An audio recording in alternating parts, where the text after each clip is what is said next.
그 금융권 대출도 다 막아놓은 상태고, 그러면 그 수요자들이 결국엔 어디로 움직일까요? 그 상업용 부동산 같은 경우는 레버리지 활용이 최대까지 가능합니다. 퍼센트에서. 그럼 5구 대책 이후에도 내가 어떤 그 스탠스만 좀 넓힌다면 네. 부동산을 투자하는 것은 여전히 괜찮아 보이시는 것 같아요. 어떻게 보세요? 5구 대책 자체는요, 정말 네. 더 이상 주택 투자하지 말아라, 투기하지 말아라, 그런 신호입니다. 그 시그널이에요. 이게 현재 정권에서는 더 이상 이제 투기 세력들 용서하지 못한다. 네, 그만큼 이제 데드라인을 줬으니까 이 데드라인이 지난 이후에는 앞으로는 한계가 있다라는 그 부분들이에요. 그 부분들이에요. 그래서 앞으로는 또 한 가지에 대한 부분, 아까 저희가 이제 얘기하다가 만 게 매가 증전이라고 제가 말씀드렸잖아요.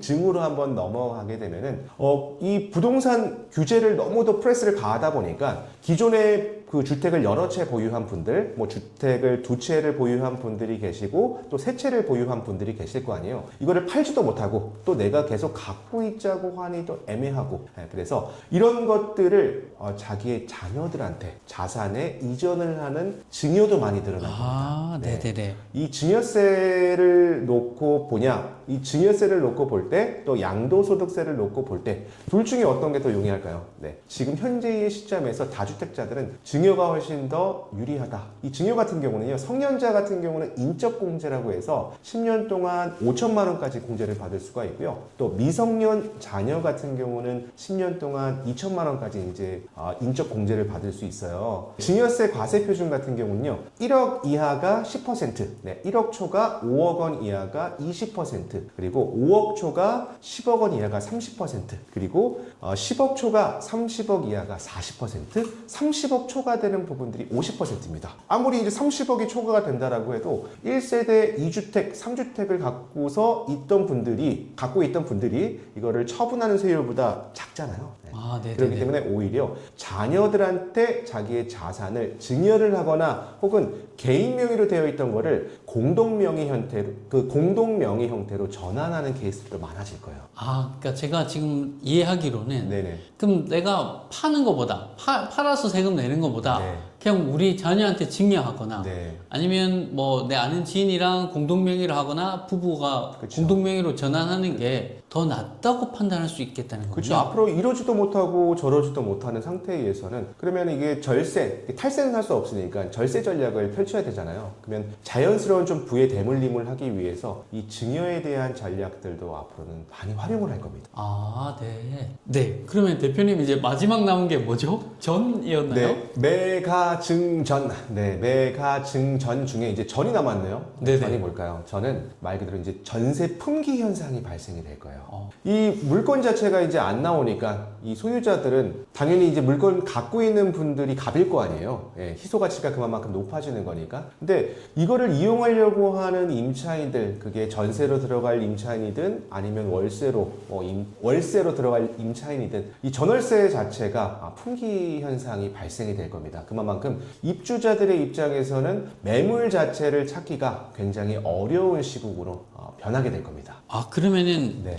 지금 안 그래도 막 월세가 막 오른다는 얘기가 막 여기저기 들리던데요. 네네. 월세가 오르는 건가요? 월세 오르나요? 아무래도 이제 공급량 자체가 좀 줄어들고요. 그만큼 또 서울 도심화 현상으로 해서 많이 몰릴 거고요. 뭐 지금 현재 정권에서는 공급 대책을 많이 한다라고 지금 얘기를 하지만 이 공급 대책 자체를 이 서울 도심권역에서 하기에는 한계가 있잖아요. 그럼 이 아웃사이드 지역으로 나가야 되는데 현실적으로 어떤 그 비즈니스가 생긴다라는 부분이라던가 또 어떤 그 거주에 대한 부분들은 거의 도심권역에서 이루어지기 때문에 이 도심권역의 부동산을 갖고 있는 분들은 상대적인 우위에 있을 수밖에 없고, 그거를 찾는 수요자들, 한마디로 제가 전세를 찾으려고 해도 발품을 많이 팔아야 되는데 그 물건 자체를 찾기가 굉장히 귀해진다는 겁니다.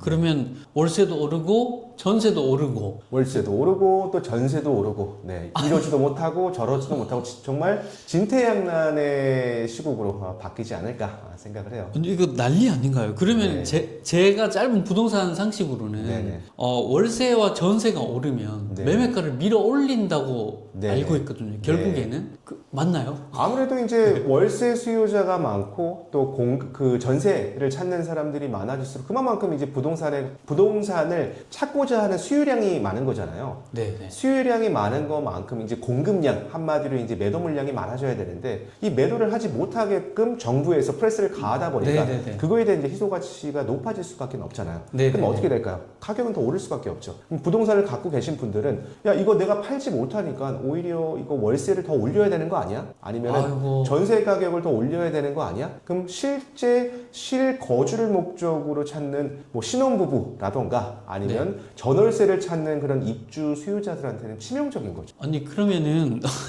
아니 이게 월세도 올라, 전세가도 올라, 네. 집은 잘 없어. 네네. 그래서 이제 그냥 내 돈으로 집을 사야 되겠다 했을 때 대출도 잘 안 나와. 네. 이거 어떻게 하라는 건지 모르겠습니다. 네. 업무 대책 이후 이거 어떻게 해야 됩니까, 대표님? 그러니까 현재 정부에서는 이걸 평등을 좀 강조를 하죠. 그러니까 네네네. 누구나 다 함께 사는 세상이라는 그 평등을 강조를 하는데 이 부동산이라는 것은 외부에서 정부에서 개입이 되는 순간 가격이 정말 오를 수밖에 없는 구조입니다. 그게 이제 과거에도 저희가 이제 학습 효과를 했던 것처럼 앞으로는 주택으로 해서 투자를 해서 돈을 버는 거는 끝났다라고 봐야 되고요. 이 주택 시장을 대체할 수 있는 틈새 시장으로 눈여겨봐야 되지 않을까. 그런 시장 자체가 아까 제가 말씀을 드렸던 것처럼 뭐 오피스텔이라던가 아니면 상업용 부동산 쪽으로 많이 그 투자 자금들이 이탈이 될 겁니다. 네네네. 네. 그러면 아무래도 좀 그런 쪽으로 이제 투자도 이제 눈을 돌려보면 좋을 것 같고. 네. 또 특히나 우리 배 대표님 같은 경우에는 네네. 그 빌딩 네. 한국의 빌딩 부자들 베스트셀러 저자이시지 않습니까? 네. 오래됐습니다. 네. 그래서 혹시 그쪽으로도 인사이트가 있을지 네. 잠깐 말씀해 주실 수 있을까요? 아무래도 이제 그냥 그 팩트 체크를 한번 해볼 필요가 있습니다. 이거를 뭐 포장을 할 필요도 없고 또 이게 맞다 또 아니다 이렇게 단정 지을 필요도 없는데요. 현실적으로 지금 주택 시장이 너무 프레스가 가해지는 상황이다 보니까 한마디로 대출 자체가 안 되잖아요. 그리고 네네. 정부에서는 야, 이 주택은 투자가 아니라 투기야. 이거 투기 더 이상 하지 마. 더 이상 이제 못해. 라고 해서 그 레버리지 자체도 다 그 금융권 대출도 다 막아놓은 상태고 그러면 그 수요자들이 결국엔 어디로 움직일까요? 네. 상업용 부동산으로 움직이겠죠. 그 상업용 부동산은 말 그대로 대한민국의 기둥입니다. 한마디로 이제 자영업자들이 터전이 되는 그런 그 공간이잖아요. 네. 그 상업용 부동산 같은 경우는 레버리지 활용이 최대 90%까지 가능합니다. 보통 한 70%에서 90%까지 가능하기 때문에 만약에 1억 원에 대한 부동산이다. 그러면 현실적으로 7천만 원에서 한 9천만 원까지 레버리지 활용을 하고 내 자금은 3천에서 뭐 1천만 원만 있어도 투자가 가능한 거. 그리고 오피스텔 같은 경우도 70%에 대한 레버리지를 활용할 수 있기 때문에 자기 자본 내가 1억 원이다. 그러면 내 자금은 3천만 원만 있으면 투자가 가능한 그 상품인 거죠. 그래서 아무래도 주거용 부동산보다는 그 시장의 시장 참여자들이 상업용 부동산 쪽으로 많이 우회하지 않을까 생각이 됩니다. 그러면요. 제가 지금 듣다가 저도 너무 깜짝 놀랐는데, 그러면은 지금 집을 사지도 못해. 전세는 너무 올라서 들어가지도 못해. 이런 사람들이 그 어떤 상업용 부동산을 그렇다고 사서 거기서 살 수는 없지 않나요? 살 수 있나요? 사기는 현실적으로 진입 장벽이 좀 높을 수는 있죠. 이게 뭐 빌딩 그들만의 리그라고 좀 보여지잖아요. 그래서 일반적인 불특정 다수분들, 특히 이제 거주를 목적으로 하시는 분들은 이런 빌딩에 눈을 돌리는 것보다도 제가 아까 말씀드렸던 것처럼 상대적인 풍선 효과를 볼 수 있는 상품 중에 하나 오피스텔. 오피스텔은 업무와 거주가 동시에 가능한 거거든요. 업무와 거주가 동시에 거기에 이제 레버리지까지 한 70%를 받을 수 있다 보니까 이 실제 주거를 목적으로 생각하시는 부분들은 이런 오피스텔에 대한 수요로 많이 몰리지 않을까 생각이 듭니다. 그것도 하나의 대안이 될 수 있겠네요. 여러분들 이제 판단은 이제 스스로들 해보셔야 되는 거지만 그런 대안들도 있다는 것을 제가 좀 느낄 수 있었고요. 근데 좀 궁금한 게 또 하나 생겼습니다. 아니 그러면 그런 주거용 부동산은 막 대출을 막아버리고 네. 왜냐면 사람들은 살아야 되는데 네. 살 곳이 없는데 그걸 네. 막아버렸지 않습니까? 네, 네. 근데 상업용 부동산은 왜 규제를 안 하는가? 네, 네. 이게 좀 궁금합니다. 상업용 부동산, 이렇게 주거용 부동산은 그 대출의 명목이요. 주담대라고 하죠. 주택담보대출이라는 거에 적용을 받는 거고요. 네. 상업용 부동산 같은 경우는 가계대출입니다. 한마디로 사업자 대출이에요. 아. 네. 상업용 부동산 같은 경우는 거기를 지탱하는 기반이요. 자영업자분들입니다. 네. 자영업자분들이 무너지면 어떻게 될까요? 내수 경기가 침체가 되겠죠. 아, 네네네. 내수 경기가 침체가 되면 어떻게 될까요? 네, 대한민국 자체의 경제가 붕괴가 될 수 있습니다. 아, 그렇기 나라가 때문에- 망할 수 있다는. 그렇죠. 네, 그렇기 때문에 정부에서는요, 이 상업용 부동산을 쉽게 건드리지를 못하는 거예요. 그리고 주택하고 상가하고 비교를 했을 때 어떤 게 정치적 이슈가 더 민감하겠어요? 주택이죠. 네네. 주택시장은 이 정치성하고도 굉장히 좀 상관관계가 있습니다. 근데 이 상업용 부동산 같은 경우는 정부에서 바라봤을 때 시장 풀이 상대적으로 좀 적기 때문에 어떤 대출을 규제를 가한다던가 이 주택처럼 프레스를 가하기에는 다소 한계가 있습니다. 그래서 상업용 부동산 자체는 앞으로도 레버리지 활용이 충분히 가능하기 때문에 주택의 대안성으로 대체성으로 각광받지 않을까 생각합니다. 좋습니다. 네. 그 만약에요, 지금 이 저희 웰클 유튜브를 보고 계신 구독자분들도 지금 막 궁금하실 것 같아요. 네네. 우리 구독자분들이 좀 돈 좀 많이 벌었으면 좋겠는데, 네네네.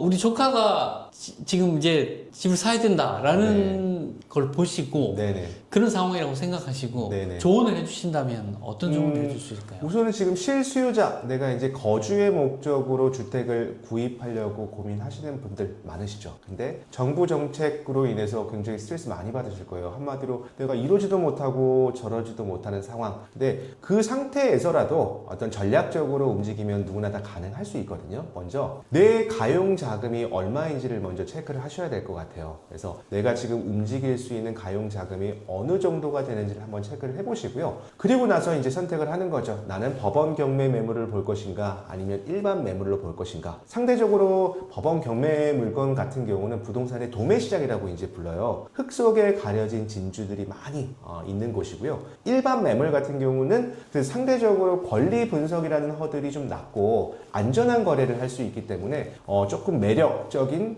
시장입니다. 그래서 만약에 내 가용 자금을 먼저 체크를 하고, 그리고 투자하려고 하는 출처, 내가 물건을 확보하려고 하는 출처가 경매를 볼 것인지 또 일반 중개 매물을 볼 것인지, 그거를 토대로 해갖고 이제 내가 주거용으로 살려고 하는 상품들을 이제 고르는 겁니다. 그래서 이제 골랐을 때 주택 자체는 지금 대출이 굉장히 어려운 상황이니까 만약에 경매로 본다, 아마 경매 매물 많이 지금 쏟아져 나올 겁니다. 네, 쏟아져 나오는 물건 중에서 내가 소화할 수 있는 여력들, 가용 자금 대비 인풋할 수 있는 물건들을 선택하시는 거. 근데 나는 레버리지를 좀 최대한 활용하고 싶다. 그러면은 제가 아까 말씀드렸던 것처럼 이런 오피스텔 같은 경우도 투자 대안이 될 수 있다라고 좀 말씀을 드릴 수 있을 것 같아요. 네, 감사합니다. 혹시 그러면요, 만약에 우리 조카가, 우리 구독자 조카가 지금 시드가 딱 3천만 원 모았어요. 네네. 가능합니까, 이게?